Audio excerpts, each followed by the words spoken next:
Adishimama ye mo bibia kwaba edeba agokansi adwumadie so mredu se samre de semo atodwa e wagudie mu nsem ye de bro e wo ba bibia wo e wo eye Badwam dwumadie ni so du samre dia nsem bia sese wote ne de abro na so watimi ahye ne so enra nsem ni bebresi ya de bro afisem e wo ha sa so na amanone nsem so ye behwe aguo e de ama medin e de Adam eje Tony Adam se na me di dwumadie ho achia me hye ne so se afisem former Nigeria national team coach Samson Siasia wakan nsem bi de afa Masedi sai ho obete saa ensem no saa so de beto so asa akoyanim na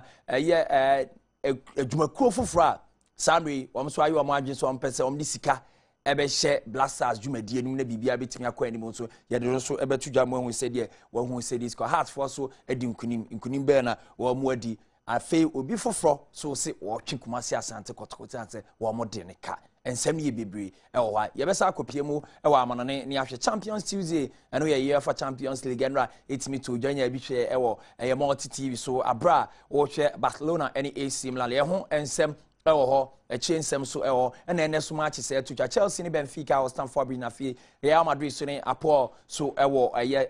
Stadio Santiago Bernabeu and so ewo baby akansie ba ko betodwa weruni say record bi da nani so opese wo ye na fe boxer bi so eni amon nsem bi a wa yenti sam radio obeye adwuma 100 hours eni community service ya eno so nsem ye de ebebe we ni ensem aka ena nopa ye de ebro ewo agokansie adwuma die so nti sam radio ye krado ne kame ho na fe ye ntu anamo na ensem ye mpensem bisim na hu se di sitie ewo agokansie emo. Yes, I said there, best I said there, free the senior national team, the Blasters, so and no, and I said, media, and Rebecca, any communications director, the Ghana Football Association, Ibrahim Sani, director, come and say, coach, and po, and fan the echo, one and one match, come on, one air Baby D, Plavia, dear, or see Umusu, a committee, I set up Omugusu, your mom, you are reported to the executive committee, Nafi, what would you make them, Omuji about, and no. Ena papa maybe a chemo Super Eagles or coach Samson Siasia 2012 AFCON Africa Cup of Nations na komo twa into a bit me qualify Nigeria for the akọ wantimi ama sa media dwumadie no e de afri ni sema semikeshi ena dwumadie no ekura na no ena Samson Siasia won hwe ni diem won so se da bi Ghana for beye na yegusu ayetu anamo e pe coach no ese etwem yetimi pe coach obetimi aboa na yebisa anse na Masedi sai ye de manoa ade emwa na Samson Siasia ensemo wode tudwa wo se se de mana e be Rex bia ye be take ya wan hwa ye be du yan yentie Samson Siasia. He has not coached before and just bang going to the senior national team. You know, I think you need time to prepare yourself. Even though you've played to the highest level, you know, you have to start somewhere. You understand? That will give you kind of experience, and you know exactly how to talk to players, how to get them, you know, motivated to get them go out there and do the job that you want them to do. You know, it's about getting the players, talking to them to get the best out of them. When has he done that? You know, this is not a walk in the park, and this is a national team. You know, so it's not the under 20s and all that. This is the main national team, man. You know, because if anything happens, it's your head. You know, when I coached the national team for only 11 months, I knew how difficult the job was. Because every pressure, and 160 million people, everyone, they're all in your head. Everybody wants you to so. If you fail, it becomes a problem. It's a heavy load for one person to carry. So if you go in there, you have to be very, very prepared. You know, Marcel, he has played everywhere, but where has he coached? You know, giving the job to Marcel will be taking a big chance. I can. I know, and someone Samson Siasia edited out TB was say, Marcel Desai. Wa bobon wo baby bia so bon World Cup stage wajibi Champions League waje year league ehemfa ene wonsi akan na bibia timo nenso wo se ni nyina mu no eso saa wo coach national team na a big challenge ya se wo kona se wonye prepared a wan hwa wontim no do gidi se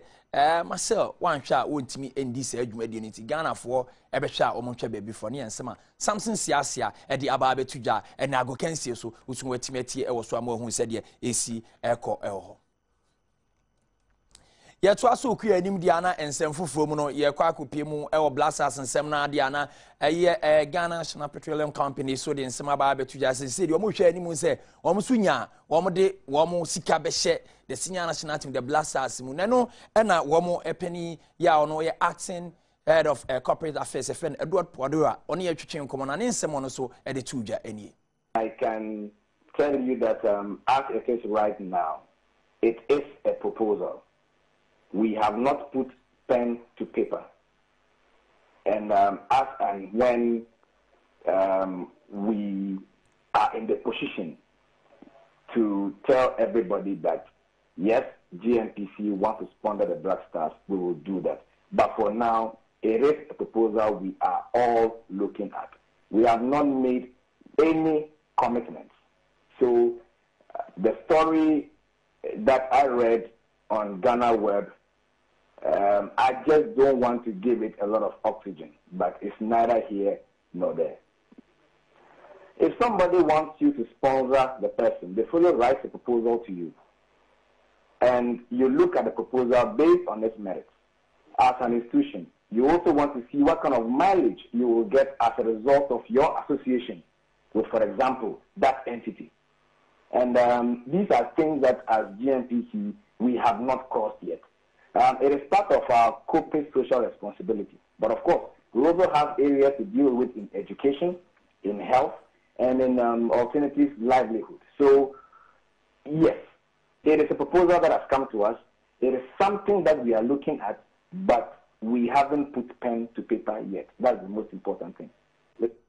And here, someone, Papa, no, yeah, acting head of corporate affairs, GNPC, say proposal and that more consider some bit me. Actually, anymore, I sponsor the senior national team, the Blasters. Now, some ready, Omunyan, and so, sir, a year, Timopono, a dawse, so many Blasters on best sponsor, and say, Gusu Ayoko, Yabesha, the BPF Frimo, Nafieso, Yadi Abro, or Agokensi, Jumedi, eso.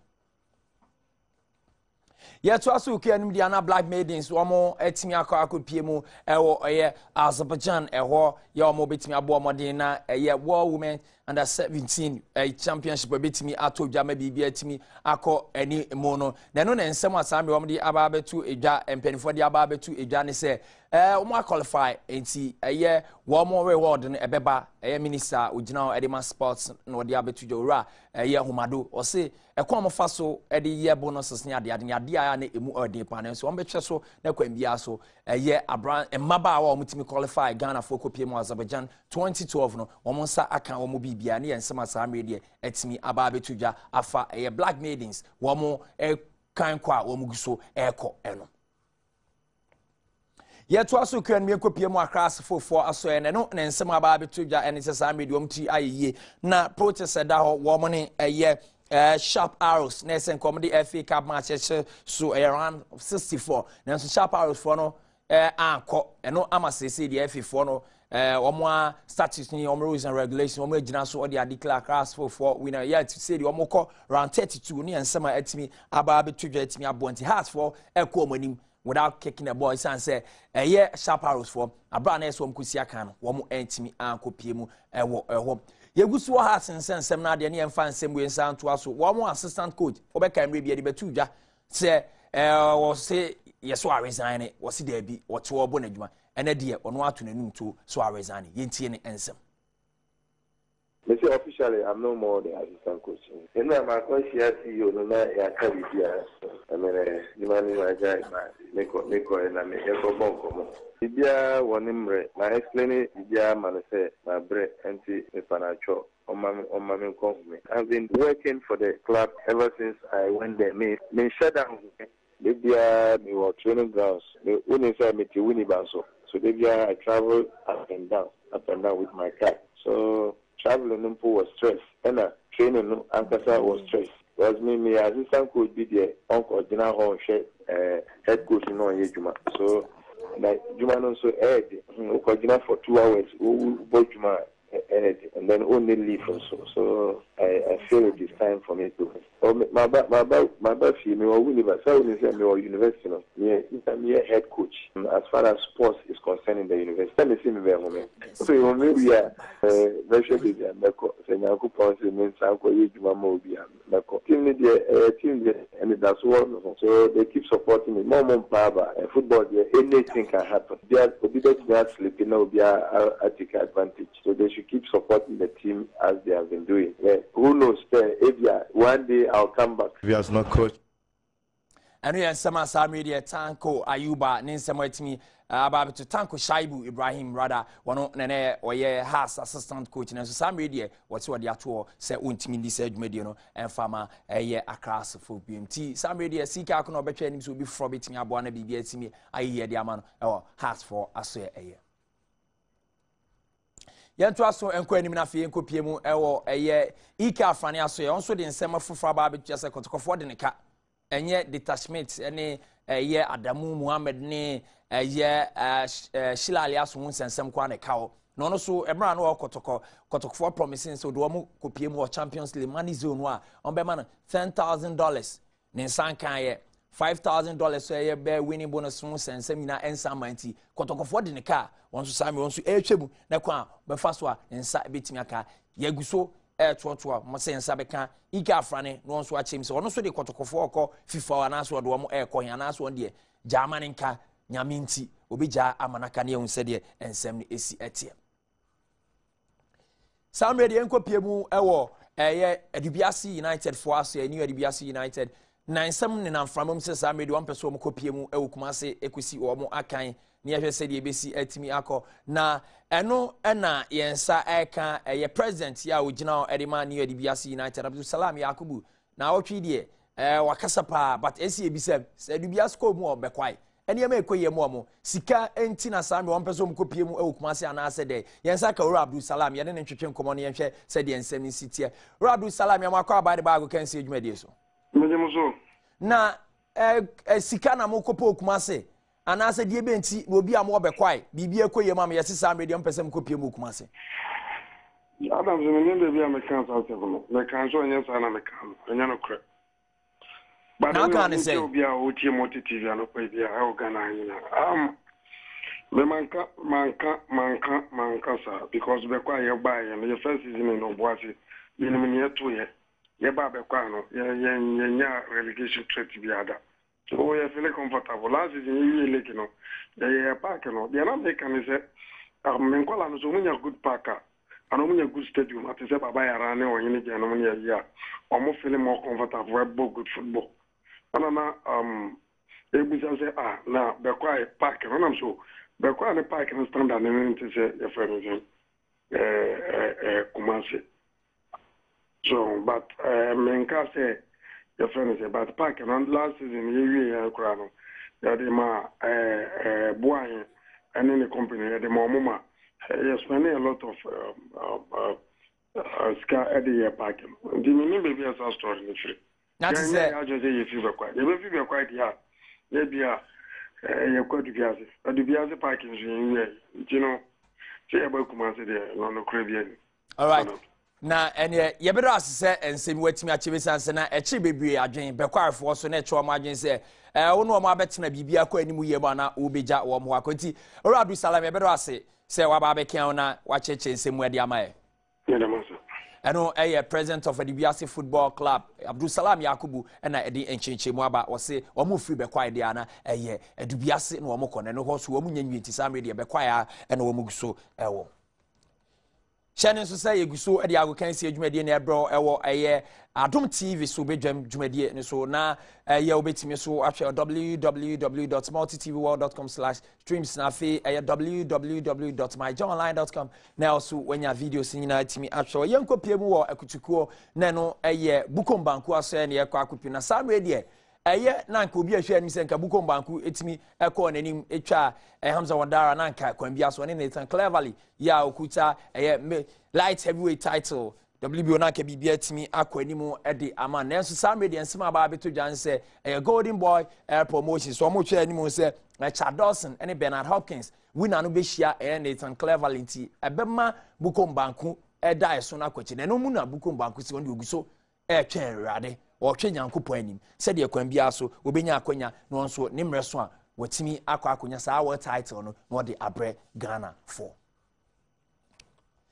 Nieko abmanano na yenhwe nsem foforo a epiepie mu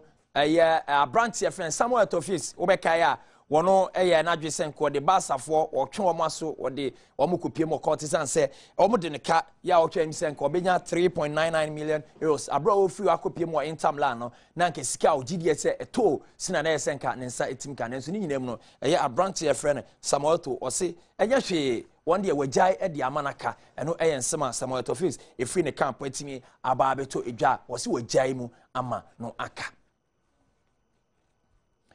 Egypt for so after say one more dominates the African football 2006 almost year 2008 almost 2010 almost etwa so na ko bi ahwem say 2012 qualification punko mo sanka obo antimi akopie mu e ho ama nsense bebre so Egyptian football mo team so mo chechero ma Hassan Shayata eja team ne to na na omo twa nim so omo be start a rebuilding process na ko mo Nigeria for the friendly match bi be hye so e wo Abu Dhabi na so sam ready e mpani for the aba betu ja say sponsorship glitches be near the scan shedder MNT Samachi no woman I cancel one coach the friend Sir Al and the Ababe to Ija or patches aside one on coach or no original the Ababe to just Samachi no Sammy de and Timmy Arma so into a match say that for any baby for Omunya a team for na Sikasu Bemdia nom the Samachi no etimi aqua shisha so said the baby Biabeku Ediama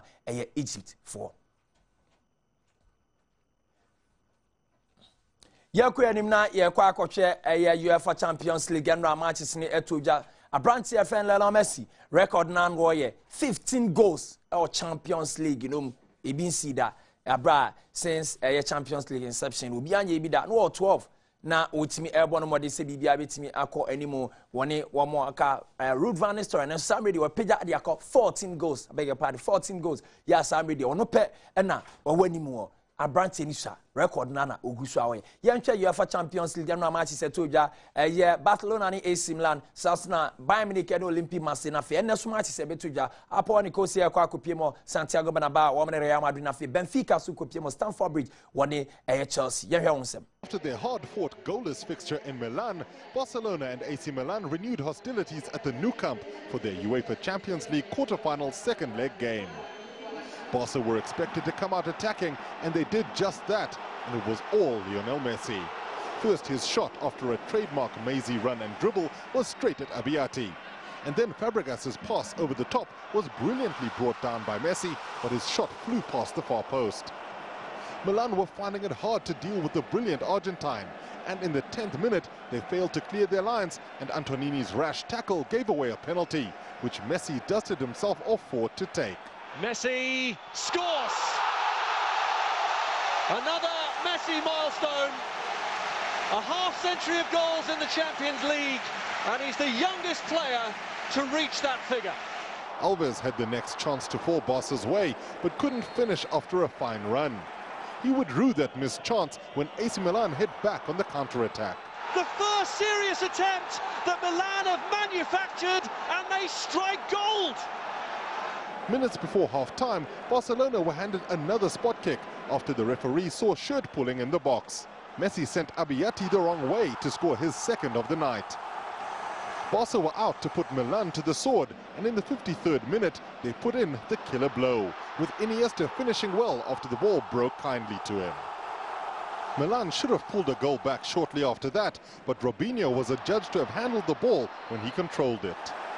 Barca had chances to extend their lead, with Thiago Alcantara screwing his finish wide when he should have scored. And Messi almost completed his hat-trick late on, but Abiati managed to keep the ball away from him as the defenders did the rest. Barca won the match 3-1, making light work of their Italian opponents after the early scare, as Barcelona became the first side to qualify for the semi-finals in 5 consecutive seasons since Real Madrid last did it in the 1960s. Here's Pep Guardiola saying, yeah, we deserved to qualify for the semi-finals, and we're very happy, satisfied.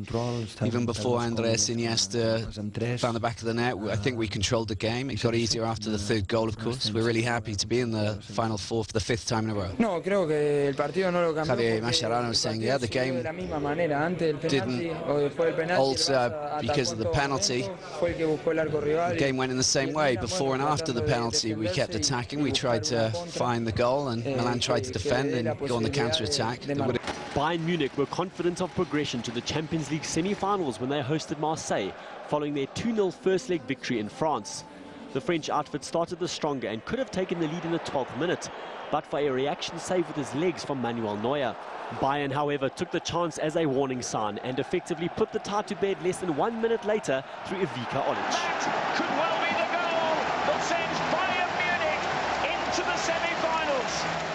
Well, there you go. You miss a chance at one end, and then you're made to pay at the other. After enjoying former Marseille player Frank Ribéry's service for the opening goal, Olic was once again the beneficiary of a great pass, this time from Austrian international David Alaba. 4-0 on aggregate and game over. Ribéry was keen to get on the score sheet against his old club, but was denied twice by Steve Mandanda. And Mandanda defies him once more. With the tie done and dusted, Munich were free to chance their arm, and a Toni Kroos missile flashed past the visitors' goal in the 61st. With nothing else to achieve for both sides, the match went quiet over the last 30 minutes as the home side eased to a 2-0. Definitely ein schönes Gefühl. It was definitely an amazing feeling. I was very happy when the coach told me I was in the starting lineup, because I know how important the Champions League is. And then when you score 2 goals, that joy is so much better. Ja, wenn noch die Tore kommen, dann ist noch besser. Und meine Mannschaft, you know, the team played very well on top of that, so it was easy for me to score. All in all, I'm very happy with my performance and the well, looking ahead to Wednesday night's ties now, and Apoel have a mountain to climb if they're to make it through to the final 4. The first Cypriot side to reach the quarter-finals must travel to the Santiago Bernabeu to face 9-time winners Real Madrid, having already lost the first leg 3-0 on their own turf. French striker Karim Benzema was on top form again with a brace in that one, and he'll be hungry for more goals on Wednesday. Even so, there's still respect from the Spaniards, as Real coach Jose Mourinho now explains. There aren't many people that think that Apoel can beat Real Madrid 4-0 at the Bernabeu Stadium, but football is football. I mean, football is crazy. You have to respect the game. We also have to respect the crowd. They want to come and watch the match. There won't be many changes in the squad, though. We'll play with our best possible team. Meanwhile, Apoel boss Ivan Jovanovic will be without key defender Marcelo Oliveira and forward Ivan Trikovski. Well, the Cypriots have never overturned such a deficit in Europe. Jovanovic insists his side aren't just there to make up the numbers.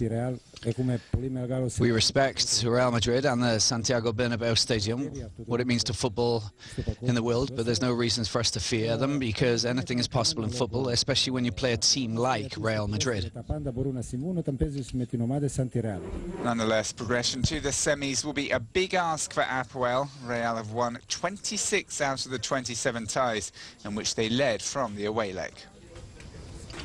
In the other quarter-final clash, Chelsea step up their pursuit of a 6th UEFA Champions League semi-final appearance in 9 years when they lock horns with Benfica at Stamford Bridge. A goal from Salomon Kalou separates the two teams, leaving Benfica with a tough task on their hands. Although Chelsea coach Roberto Di Matteo realises they have only completed half the job. Yeah, I mean, this tie is far from over. They have scored in every away goal in this Champions League season, so we know that it's a difficult task ahead. We'll have to approach this game like the Napoli game. Di Matteo is aware how big this clash is and is happy he's nearly all of his players fit for the tie. I think there's a lot of clubs that would like to have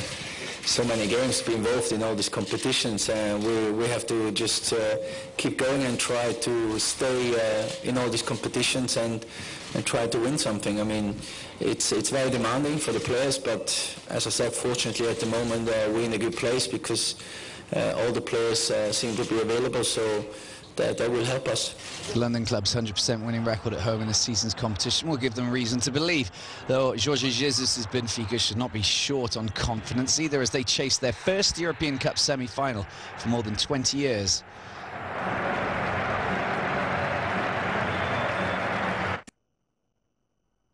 Na eno UEFA Champions League no nsem de Badwam won said the nsem ni AC kontia na ehye no nso se Chelsea ne Benfica ball Stamford Bridge na South na Real Madrid sene Apol de Cosia so de hihye so El Estadio Santiago Bernabeu. Jose Mourinho ebekwa akopie semi final akoka Bayern Munich ene Barcelona ho ana Sasa Roberto Di Matteo eso hwe ni say Jorge Jesus yo kra Benfica mu obebo no aye ne ho adwuma no so akopie mu semi final no ho nsem nyina beba nyame yadmo wa agokan sie so ye de bebra ma ho se de esi etie ewo adwumadie so Sam Radio ye nto aso nku yanim na Manchester United Champions League omon kan ho UEFA Europa League omon kan ho na no no play about your friend we Rooney so anso hwe anim say dia Messi and obetimi aye bi the record eda nanim wato ntena 175 goals said yama Manchester United na no na ama Sam Radio 4 goals per and done in term and Dennis Valley and afi George Best wo hwe anim say sa record no ba equal lenso o si nya no mpo no wo hwe o pese all-time record the daho edima Manchester United I say about Charlton I say goals be 249 goals no one be ye better than sa record into pay so be drew be 250 also 26 years a year football years be with him to try him say record there ono when Rooney beat me a break here the Manchester United and some branch here no e dey aba betu eja Yentu asenkwem na Brazil so 2014 and shenu guso ikoso no na abeka ensembe to Jaron Varco and Brazil for nya tantal kakra no necessary a year Brazil for penny for Asia FIFA na for mo chese de be ya the last part of a year World Cup bill no betimi awie bibia na fe de bibia timi ato ye timi e de ama 2014 World Cup no na Brazil for no say omo pese omo hu seblata ankasa seblata no pese omo hu no denye Jaron Varco na no ba se awie wo se omo nsem omo ka so pese omo seblata no nche se Jaron Varco omo no ne entwetwe nkomo bi mana so omo ni ndi adwumadi be me no yensema Brazil Senate no edi aba betu ja ne mo se omo saka seblata omo ani ebeche opa ne yensema sa amedie free Brazil aba ye pie mu de ato ama so hu se de isi etie wago kensi dwumadi no eso Abrantia ye friend Juan Manuel Lopez former WBO featherweight champion Samredia Ukopiemu ewo Puerto Rico na oni Abrantia baako de akansie hye so no free Mexico ye friend Orlando Salcido no na akansie ba na wie no say referee ye friend no Roberto Ramirez emi said ye oye no won hye de nim boxing mu and wototo papa so ne nsem okokan eyi kama no ebu a aka timi kan free nanso okokan no eyi kama na o tua $10,000 and no sika otua afi so 100 hours of community service and what be 100 hours and a branch ya your friend Juan Manuel Lopez former world champion and so he said there obekwa akosom obey community service kakra na for say $10,000 aman ho etimi atono no yensema a branch no efri ni ho a etimi aba beto edwa eno susu ni ejina na de ago kansi edwumadi no aba na wie ye ene anopa demo shane nso kumasi asante kotokofo pa say show your love coupon no ebi aba be pie mu akra ha eno nti ekon abefa so abeboa Dr. KK Sapon administration afi judgment debt aba abeda ho a eso omutua within 30 days anya sa kotokofo division 2 no na oso de odi aba okopie mu akra ha mpa say radio stations bi e wa bia okopie mu a sabi nya sa onsabe kan sa coupon ni bi sa so na so untimi kwa de friend number we 0244 668830 0244-668830 eno ye nana kwa medankwa on ye PR e de makotoko circles no wo frɛ na won sa betimi aka no sa aka Kumasi Asante Kotoko communications team on boa ma bibia timi ekwa edimti number ni tie biem 0244-668830 frɛ na Kotoko show your love coupon no sanka bi na so de ode beboa me kakra me wonie na etimi di aboa hey kitua bi ensha show your love Kotoko for munim ko mo fa so raise fans so eno ye de di twa so ewo agokansi edwumadi so ansan me so akono ye de bibi bebro ansana wono wo de bepepa wonim apepu anim de atwe kaba wa abroad pensem no ebro sira kese enkoma kwa me post production south na Prince Mami Adwoa director bi akwanim light black maso IT bi akwanim na fe Isaac Kramama boy Gregory voice sound ema bibia timi ekwa animu am yetimi abodwuma ma bibia ekwa animu nti sa mredi medin edi Adam eje Tony Adams medin ne mensesa ne eda na ye emrebia bibia ekwa animu obi bisa se tie na eden the answer na tie eno ye the answer it is the answer to bibia eno emna megina mudi and adwumadi ne bro sa me so amakaba de pensem mu abro na remember you are the greatest you said this even before you knew you were na fe alamor la vida love life nyame adme chena no pa ebehia fa we people anim fa twen kaba e won pensem so